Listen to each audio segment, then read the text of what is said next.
Hechos capítulo 5.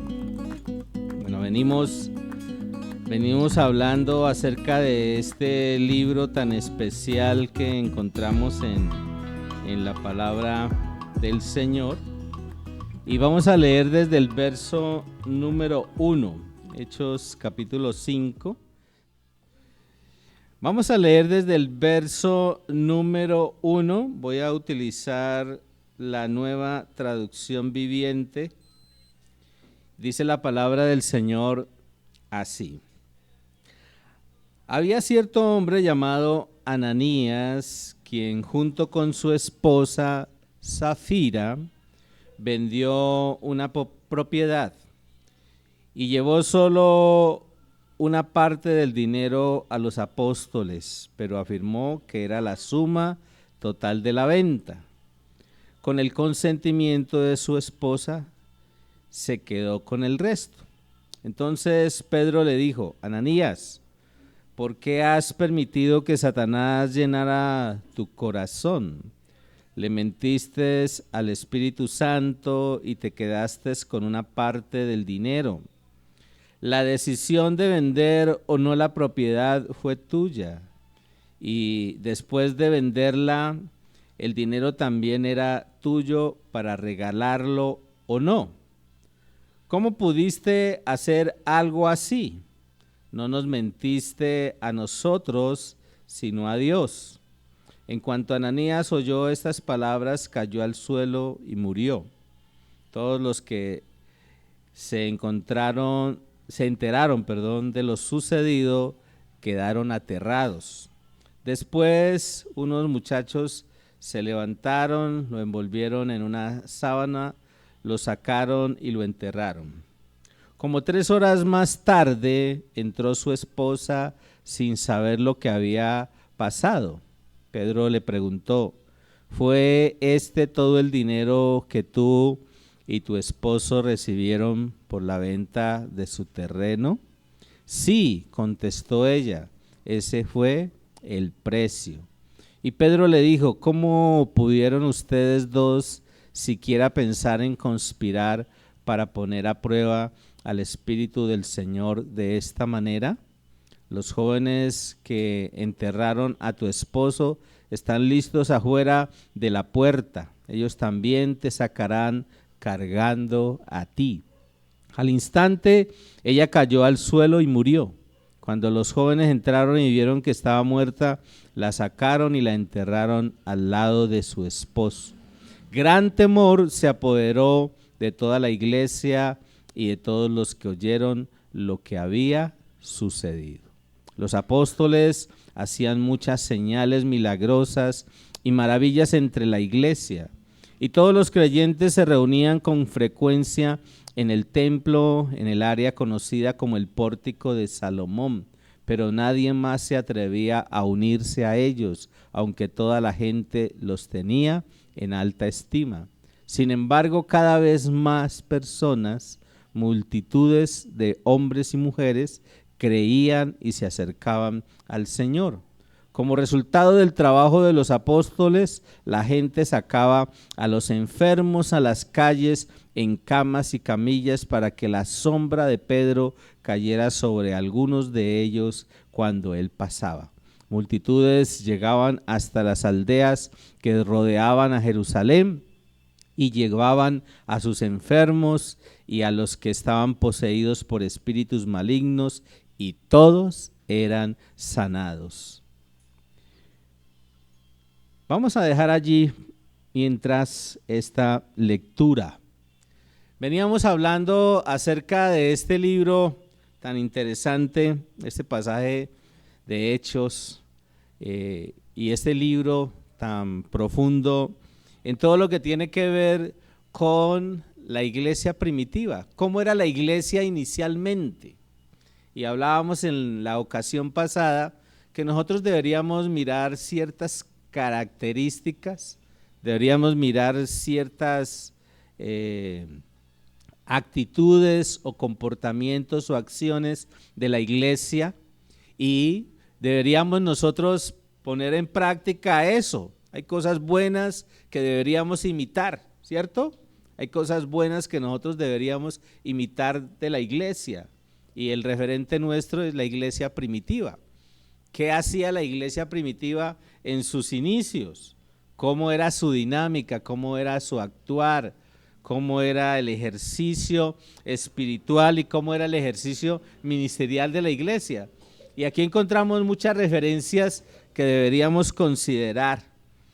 Y pensando en este pasaje, yo le he colocado un título a esta reflexión: no es una cosa de juego o de juegos. Y la vida cristiana no es una cosa de juegos.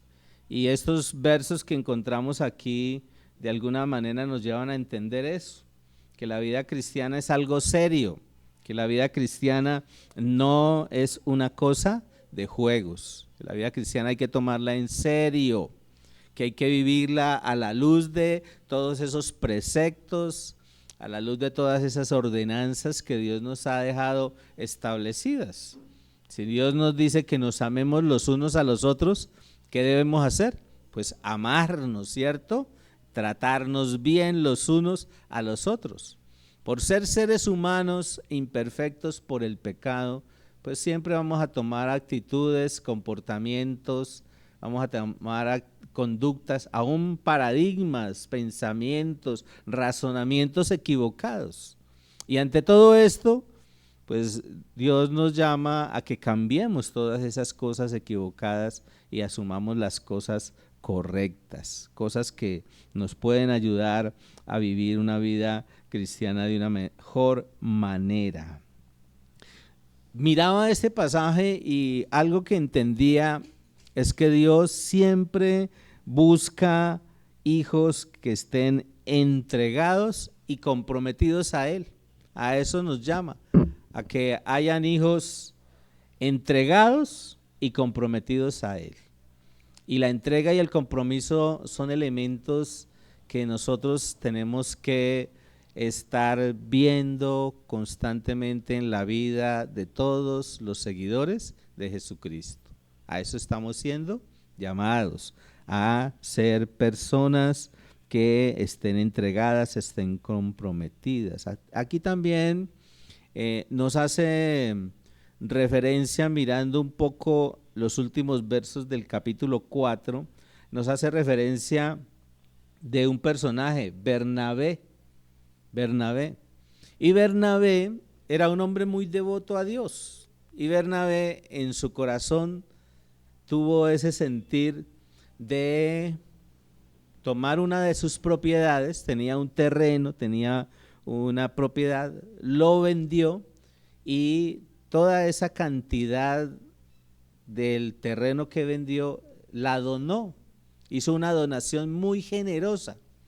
Y parece ser que esa acción de Bernabé no fue muy privada, sino que mucha gente se dio cuenta, parece ser. Porque cuando uno empieza a leer el capítulo 5, encuentra aquí a estos dos personajes, a esta pareja, y ellos tratan de imitar lo que hizo Bernabé. También ellos tenían un terreno y fueron y dijeron: nosotros queremos vender este terreno y lo que vendamos, en lo que vendamos este terreno, eso se lo vamos a dar al ministerio, a la obra, para que pues lo distribuyan como habían determinado hacerlo en esa época. Y uno dice, bueno, interesante eso, pero nosotros tenemos que mirar algo. Hasta este tiempo, hasta este momento, la iglesia primitiva gozaba de una santidad plena.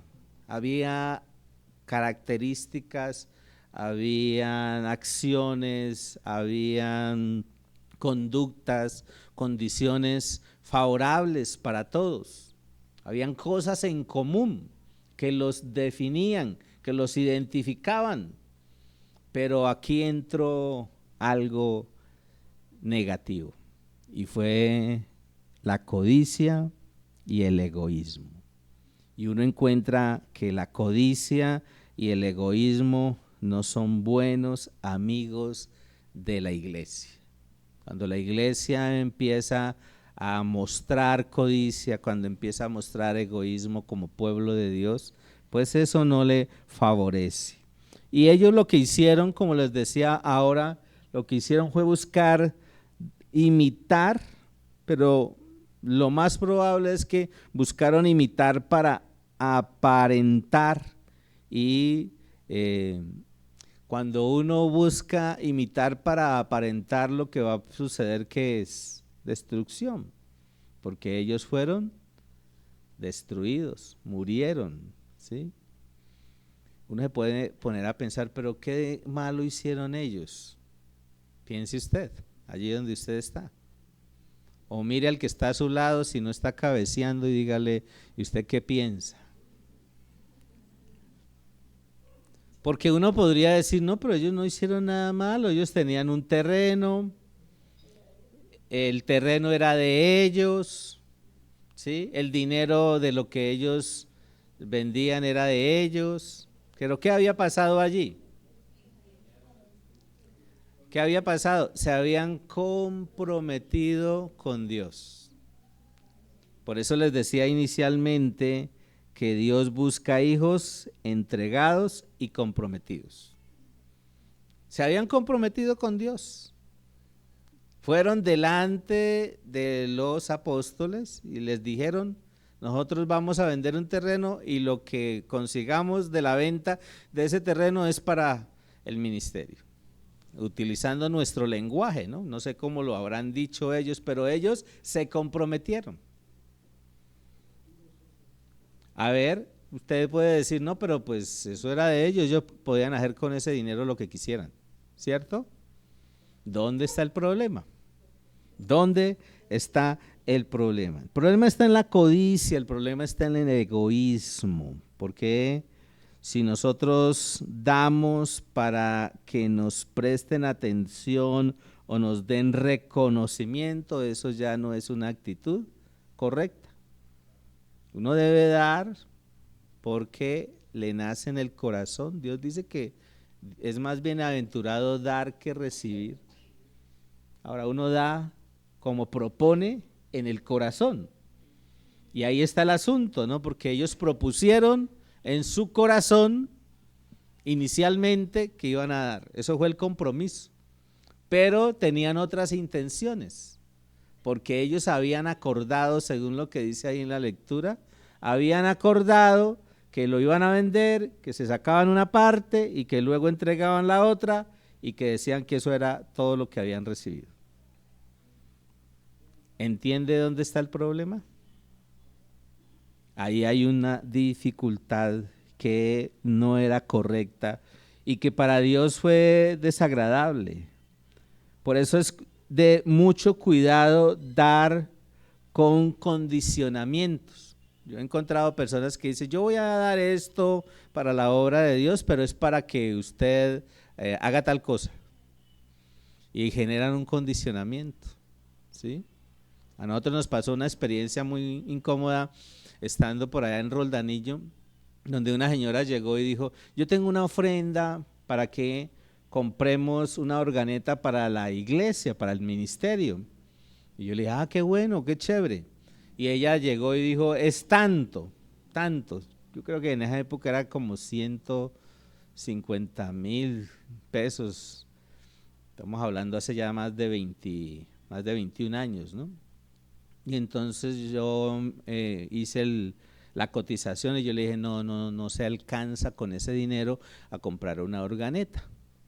Y entonces dijo, ¿qué podemos hacer? Yo le dije, pues vamos a decírselo a la iglesia y le decimos que hay una ofrenda y que pues se vaya recogiendo más recursos y se guarda ese dinero, se guarda y luego entonces cuando tengamos el recurso compramos. Entonces hicimos un fondo, ¿ya?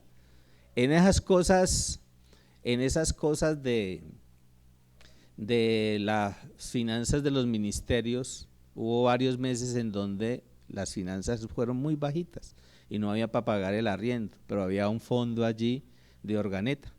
Entonces yo hablé con los líderes y dije, prestemos de allí y paguemos el arriendo, que es prioritario, y luego vamos reponiendo y volvemos otra vez y reponemos el dinero y volvemos y lo sumamos y hacemos que crezca pues el dinero para poder tener el dinero que necesitamos para la organeta. Pues lo cierto es que se hizo eso y empezamos a recolectar el dinero para cubrir otra vez ese fondo, pero la señora se incomodó, se indispuso, que nos habíamos robado la plata, que no habíamos comprado la organeta.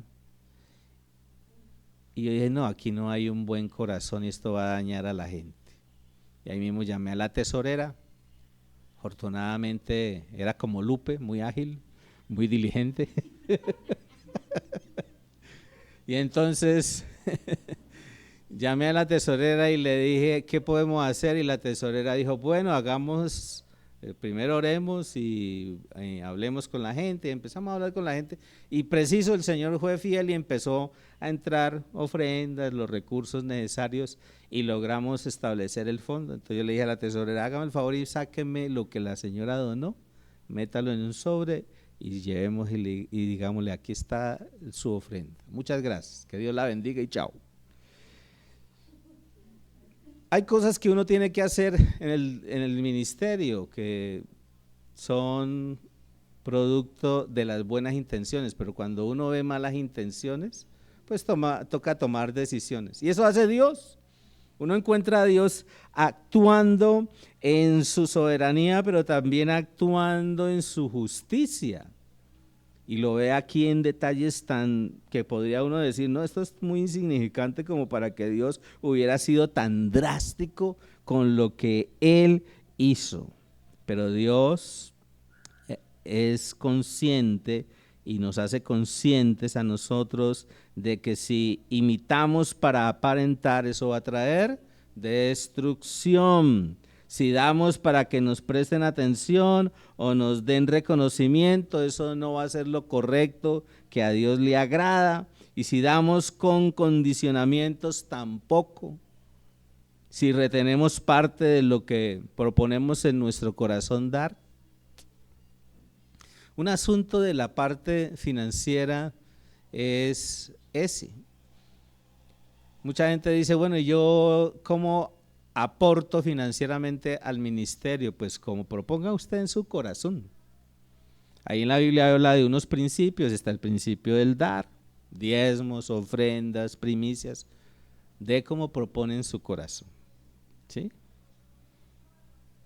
Y yo me cuido mi corazón y cuido el corazón también de la gente, porque cada uno tiene que presentarse y dar cuentas es delante de Dios, ¿sí? A mí, por ejemplo, Dios me honra con una asignación, o a Elizabeth y a mí nos honra con una asignación producto de nuestro trabajo ministerial, y la iglesia nos aporta un recurso para que nos sostengamos. Inmediatamente lo primero que hacemos es apartemos nuestro diezmo, y eso es algo que hemos determinado y definido y lo hacemos con gozo, con alegría, y no le ponemos muchas arandelas a esa parte.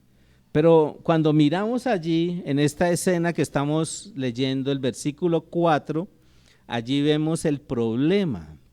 ¿Cuál fue en sí el problema y la dificultad que nosotros debemos conocer y tener en cuenta para no hacer eso que ha sido equivocada? Dice en el versículo 4, la decisión de vender o no la propiedad fue tuya, y después de venderla, el dinero también era tuya para regalarlo o no. Entonces, aquí vemos que el problema fue mentir, la mentira.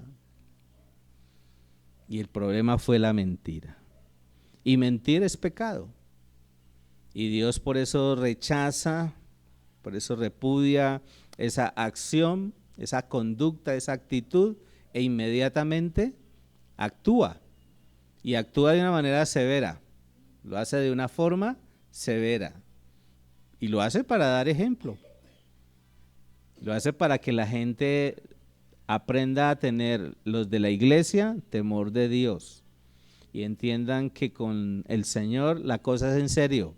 Por eso les decía que no es una cosa de juegos la vida cristiana. Uno no debe tomar la vida cristiana a la ligera.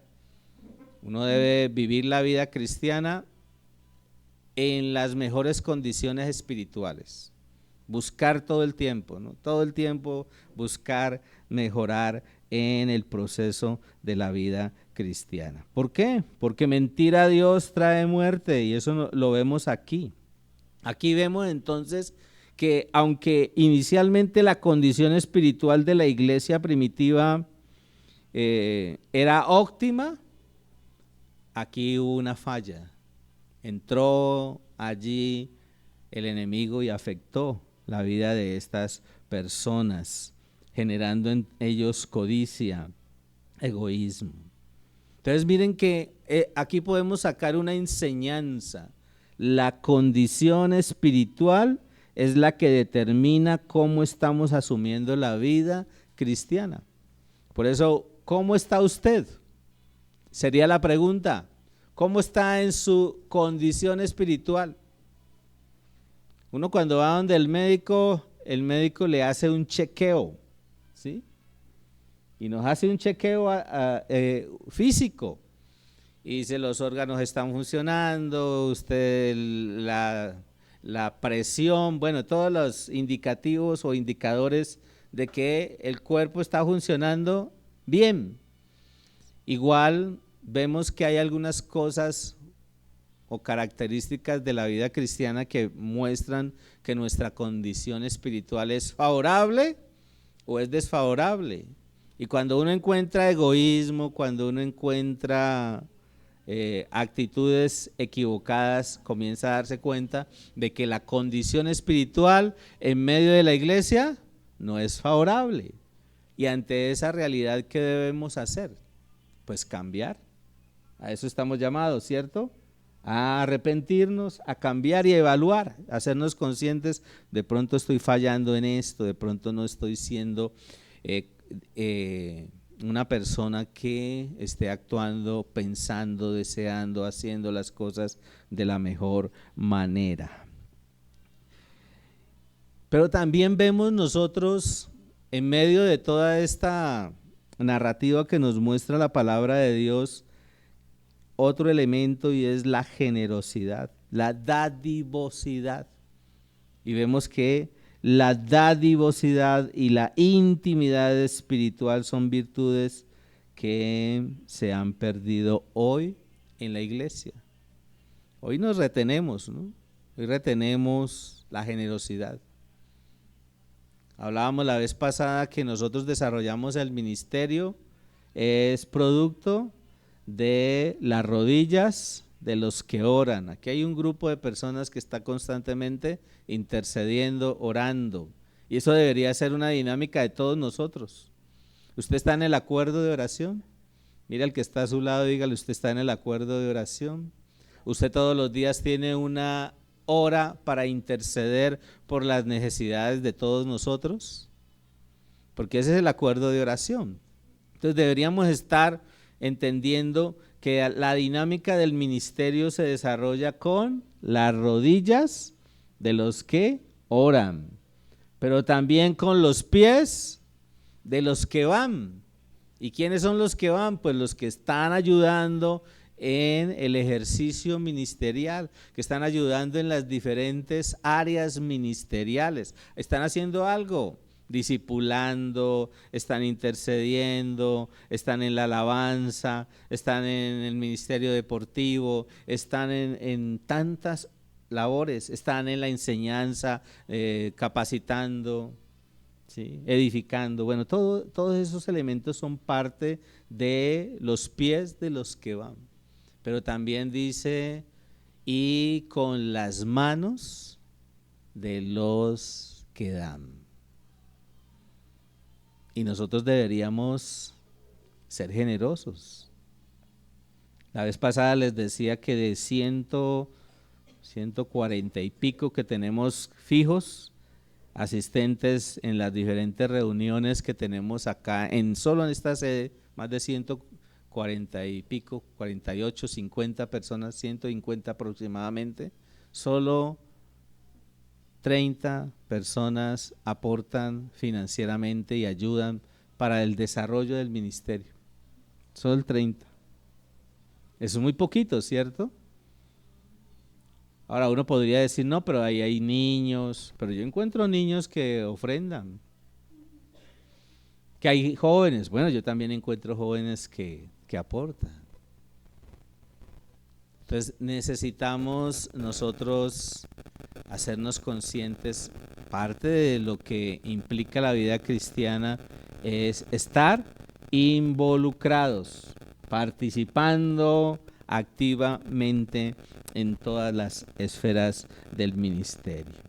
Entonces, todas las cosas en común y la unidad eran elementos que uno distingue en la iglesia primitiva. ¿Y eso qué muestra? Pues evidencia el alto nivel espiritual que inicialmente tenía la iglesia, pero que lo perdió.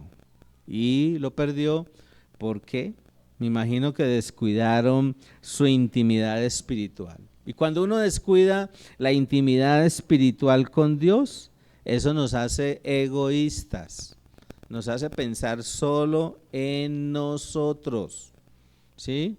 En nosotros. Yo tenía un compañero cuando yo fui vendedor ambulante, que en paz descanse, ¿cierto? Lo tenía y él siempre todos los días decía, recuerda el principio. Él llegaba, ¿no? John, recuerda el principio. Primero yo, segundo yo y tercero yo. Ese es el principio aquí. Y todos los días, ¿no? Yo era un chico muy tímido, muy temeroso en esa época, ¿sí? Pero yo acepté a Cristo. Yo seguí trabajando y yo me pagué mi bachillerato y luego ahorré para iniciar el semestre y comenzando la universidad acepté al Señor. Entonces ya en esa época, cuando él llegaba y decía, no se olvide que aquí tenemos un principio, primero yo, segundo yo y tercero yo. Y entonces ya yo le dije, y bueno, ¿y qué? ¿Y yo? Y él decía, ¿cómo así? Sí, primero usted, segundo usted y tercero usted. ¿Y yo? No, al principio es primero yo, segundo yo, tercero yo. Sí, ese es el principio suyo. Pero ¿y yo? Entonces decía, ay no, y de ahí dejó de recitar esa frase. ¿Sí? Porque nosotros somos seres egoístas por naturaleza, ¿cierto? Somos seres egoístas por naturaleza. Y Dios quiere que nosotros no seamos así. Que nosotros estemos cuidando nuestra intimidad espiritual, porque de lo contrario va a surgir el egoísmo. Y miren el versículo 5. Dice, en cuanto Ananías oyó estas palabras, cayó al suelo y murió. Todos los que se enteraron de lo sucedido quedaron aterrados. Y aquí el Señor me llevaba a entender que Dios toma muy en serio nuestro compromiso. Una persona que dijo, yo me comprometo con esto y vengo y lo cumplo, y resulta que no lo cumplió a cabalidad, sino que lo cumplió a medias.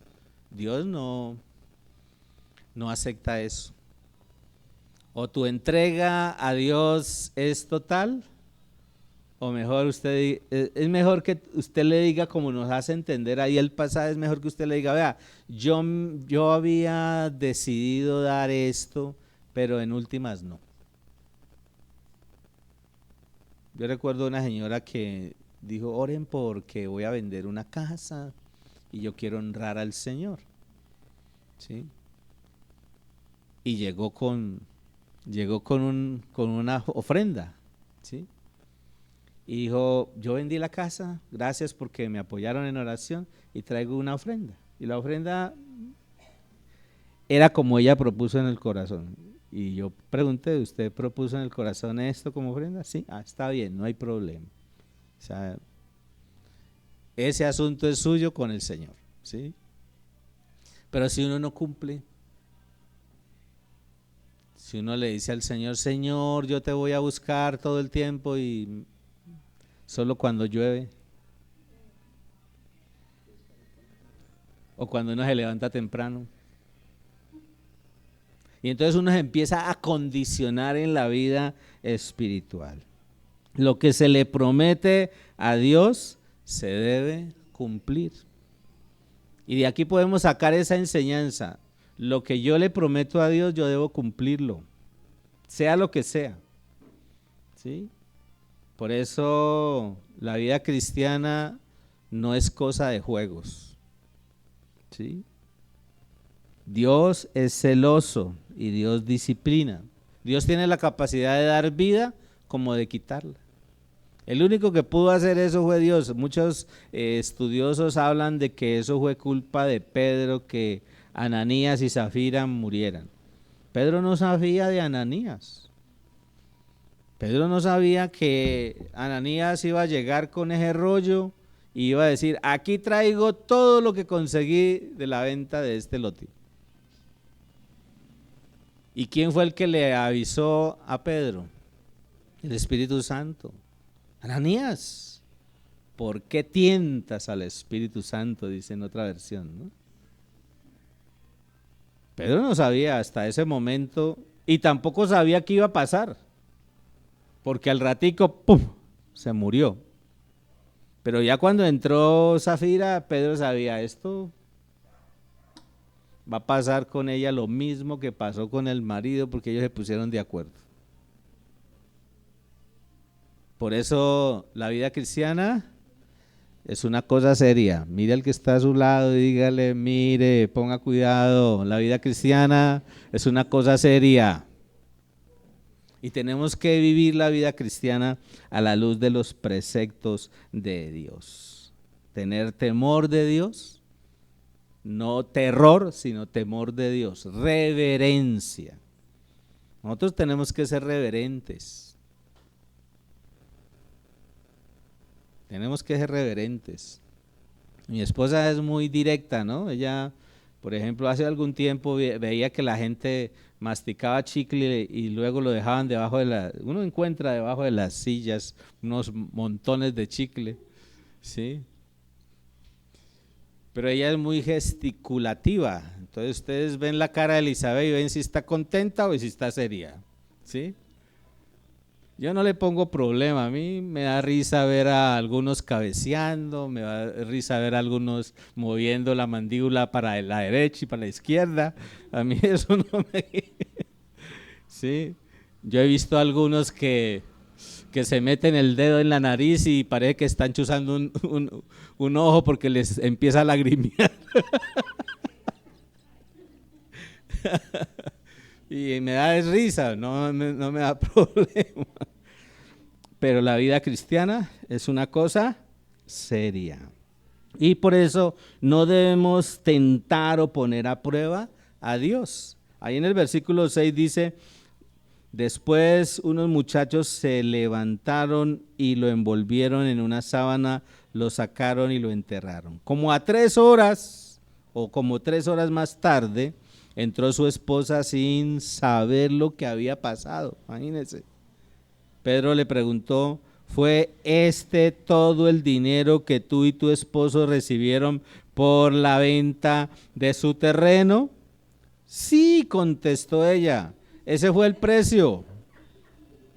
Terrible, ¿cierto? Terrible.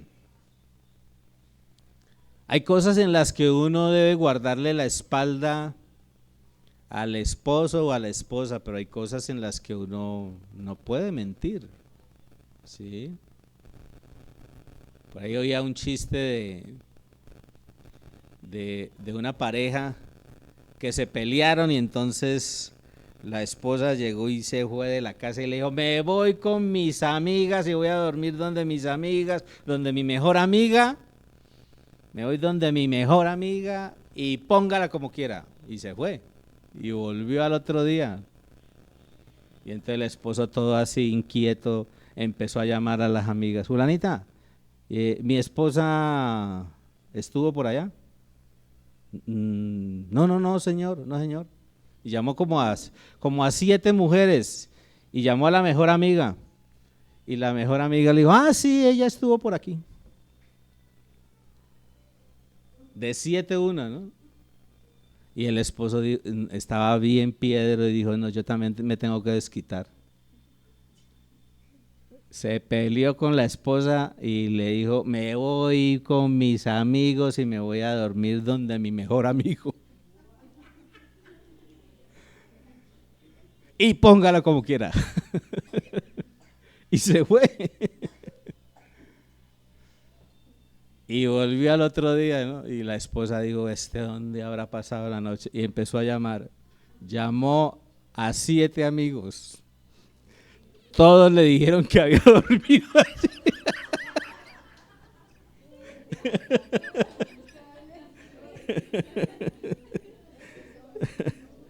Y de los 7, 2 dijeron que todavía estaba dormido. La mentira es terrible, ¿cierto? Nos da risa, pero la mentira es terrible. Nosotros no debemos ocultar nada. No debemos tentar o poner a prueba a Dios. La mentira o el engaño pueden contagiar. Y uno ve eso aquí, ¿no? La mentira es contagiosa, ¿sí? Y es una de las conductas que nosotros deberíamos evitar. Y por eso es que Dios disciplina. Pero también aprendemos de lo que está aquí, de que la disciplina trae temor de Dios.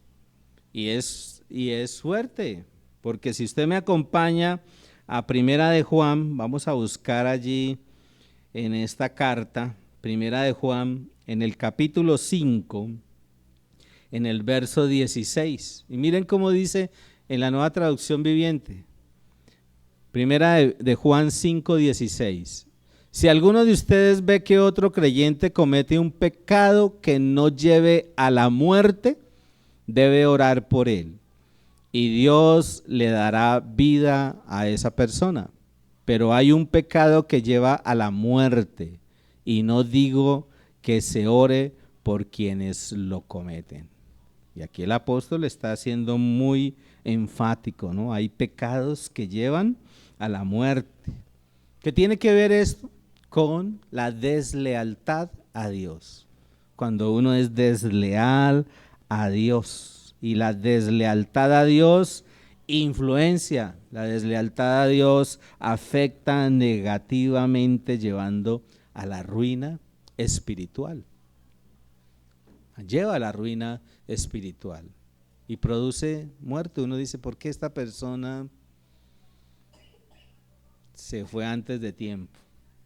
Porque también uno encuentra eso en la palabra de Dios. Uno encuentra en Proverbios acerca de esto, de que hay personas que adelantan el día de su muerte por las acciones, por las decisiones equivocadas. Por eso debemos ser prudentes, por eso debemos ser reverentes, por eso debemos ser cuidadosos y actuar conforme a los preceptos, a los principios de Dios. Dios también nos muestra este pasaje que se manifiesta aún en medio de los pecados de su pueblo, porque Dios se manifestó.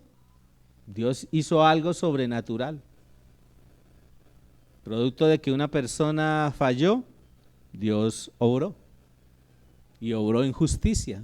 Y uno encuentra a Dios obrando en justicia.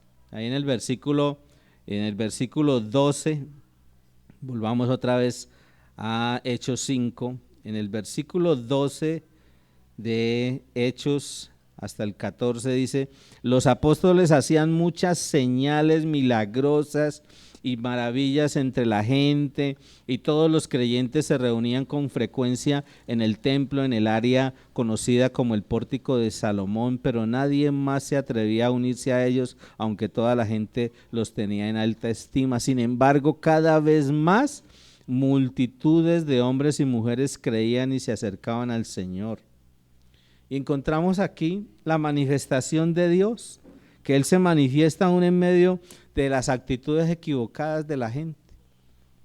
Dios seguirá obrando, Dios seguirá actuando, pero Dios también va a dar discernimiento para que nosotros, sus hijos, no sigamos en lo equivocado.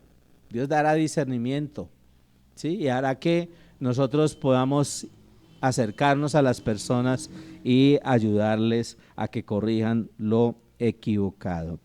Pero también, como dice ahí en el versículo 15 y en el versículo 16, Dios manifiesta sus señales y sus prodigios. Y lo seguirá haciendo. Y anhelemos y oremos y pidamos por eso. Que Dios siga manifestándose de una manera sobrenatural. ¿Por qué? Porque cuando la gente ve el obrar sobrenatural de Dios, se acerca a Él. Quita todos esos paradigmas equivocados de su mente y dice, hay un Dios, existe un Dios, ¿sí? Y hoy encontramos mucha gente que ha sido agnóstica, que ha sido personas incrédulas, ateas, pero han visto el obrar sobrenatural de Dios y se han doblegado a los pies del Señor. Y aquí, como nos dice en el versículo 15 y en el 16, como resultado del trabajo de los apóstoles, la gente sacaba a los enfermos a las calles, en camillas, en camas, para que la sombra de Pedro cayera sobre algunos de ellos cuando él pasaba. Multitudes, dice en el versículo 16, llegaban desde las aldeas que rodeaban a Jerusalén y llevaban a sus enfermos y a los que estaban poseídos por espíritus malignos, y todos eran sanados. Y este era el diario vivir de la iglesia primitiva. La manifestación constante del Espíritu Santo en medio de ellos. Mucha gente era atraída a los pies del Señor. Por eso Dios anhela que nosotros seamos una iglesia edificada sobre el fundamento de Jesucristo. Que nosotros tengamos como fundamento a Jesucristo. Eso nos enseña la palabra del Señor, que Él, Jesucristo, es el único fundamento, pero que nosotros debemos estar dinamizados por el Espíritu Santo. Y la dinamización o el dinamismo del Espíritu Santo en la vida de un creyente se ve en la manifestación de los dones. Nosotros somos cristianos, y si usted y yo somos cristianos, por lo menos, mínimo, hay un don espiritual que Dios nos ha dado y que lo debemos estar desarrollando.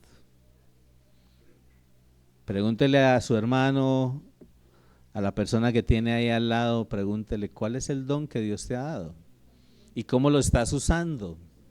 Dios nos da dones, nos da capacidades sobrenaturales para que sirvamos con esas capacidades. Y si no las estamos usando, ¿qué pasa? ¿Qué pasa con esas capacidades o esos dones? Una cosa son las habilidades. Una cosa son las habilidades naturales, las destrezas que uno va cultivando, ¿cierto? Hay gente que es excelente en la cocina, que tiene una sazón extraordinaria. Eso no es un don. A veces uno dice, ay, qué don tan hermoso que tiene esa persona. No, es una habilidad, ¿sí? Una destreza que ha desarrollado la persona. Pero los dones espirituales son dados a los cristianos. Y los cristianos que tienen un don deben estarlo poniendo en función al servicio de la obra de Dios. Eso hacía la iglesia. Vemos a los apóstoles orando, vemos cómo se manifestaban las señales, los prodigios, los milagros, y Dios nos ha dado dones. Así que si usted es cristiano y tiene dones y no los está poniendo en funcionamiento, está dormido. Entonces dígale a su compañero de al lado, dígale, despierta tú que duermes. dinamizados por el Espíritu Santo. A eso estamos siendo llamados. Ahora, si usted sigue leyendo, en el versículo 17 dice: el sumo sacerdote y sus funcionarios, que eran saduceos, se llenaron de envidia. Arrestaron a los apóstoles y los metieron en la cárcel pública, pero un ángel del Señor llegó de noche, abrió las puertas de la cárcel y los sacó. Luego les dijo: vayan al templo y denle a la gente este mensaje de vida. Así que al amanecer los apóstoles entraron en el templo, como se les había dicho, y comenzaron a enseñar de inmediato. Cuando llegaron, el sumo sacerdote y sus funcionarios convocaron al concilio supremo, es decir, a toda la asamblea de los ancianos de Israel. Luego mandaron a sacar a los apóstoles de la cárcel para llevarlos a juicio. Pero cuando los guardias del templo llegaron a la cárcel, los hombres ya no estaban. Entonces regresaron al concilio y dijeron el siguiente informe: la cárcel estaba bien cerrada, los guardias estaban afuera en sus puestos, pero cuando abrimos las puertas no había nadie. Cuando el capitán de la guardia del templo y los sacerdotes principales oyeron esto, quedaron perplejos y se preguntaban en qué iba a terminar todo el asunto. Entonces alguien llegó con noticias sorprendentes: los hombres que ustedes metieron en la cárcel están en el templo enseñando a la gente. El capitán fue con los guardias del templo y arrestó a los apóstoles, pero sin violencia, porque tenía miedo de que la gente los apedreara. Después llevaron a los apóstoles ante el concilio supremo, donde los confrontó el sumo sacerdote. Y es extraordinario todo lo que Dios puede hacer, ¿no? Pero aquí vemos en esta escena la manifestación del poder de Dios. Ahora, algo que debemos aprender de esto es que nosotros debemos estar listos para la oposición y para la persecución. Pero Dios siempre va a estar con nosotros. Y aquí esta es una prueba. Ellos fueron puestos presos, ¿y qué sucedió? El Señor, sin abrir las puertas, envió un ángel. Aquí dice un ángel, ¿no? O sea, envió a uno de sus ángeles. Y sin abrir las puertas, salieron. Al punto de que la guardia no se dio cuenta. Esta escena es muy parecida a lo que hizo el Señor Jesucristo cuando resucitó. ¿A quién le tocó empujar la piedra para abrir? A la gente. Pero cuando entraron estaba vacía la tumba. El Señor no necesitó mover la piedra, salió y no se dieron cuenta. ¿Sí? Aquí también, ¿no? Algo sobrenatural. Miren, lo sobrenatural de Dios. Por eso en nosotros debe haber ánimo en medio de la oposición de los de afuera. Aquí vemos a los fariseos, a los saduceos, vemos a todo este gremio de personas que conocían la ley de Dios, atacando y oponiéndose a la predicación del evangelio.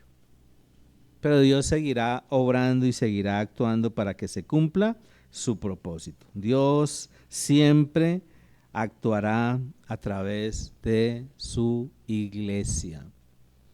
Nosotros somos la iglesia. Dios actuará a través de nosotros. Y por eso Dios va a quitar todo obstáculo que impida que el evangelio sea proclamado. Por eso no podemos menguar. No nos podemos dormir. Usted se puede dormir, descansar en el tiempo que tiene para descansar, ¿sí?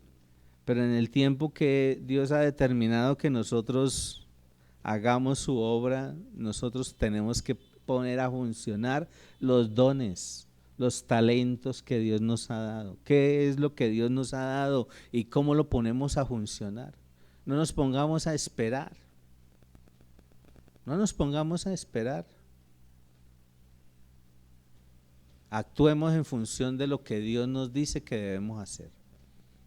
¿Qué debemos hacer? Evangelizar, proclamar, llevar el mensaje del evangelio. No importan las oposiciones que haya. Tomar a esas personas y consolidarlas. Luego de que las consolidemos, edificarlas. Luego de que las edifiquemos, capacitarlas y llevarlas a que se desarrollen, a que se multiplique la vida espiritual, a que crezca la vida espiritual en cada uno de nosotros. No nos conformemos a ser meros espectadores, a estar allí sentaditos. Muy chévere, ¿no?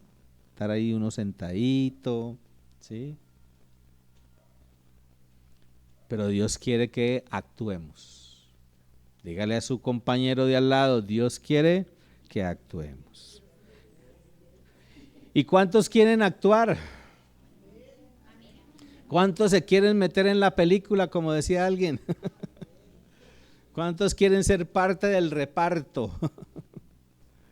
para la escena que Dios quiere que desarrollemos?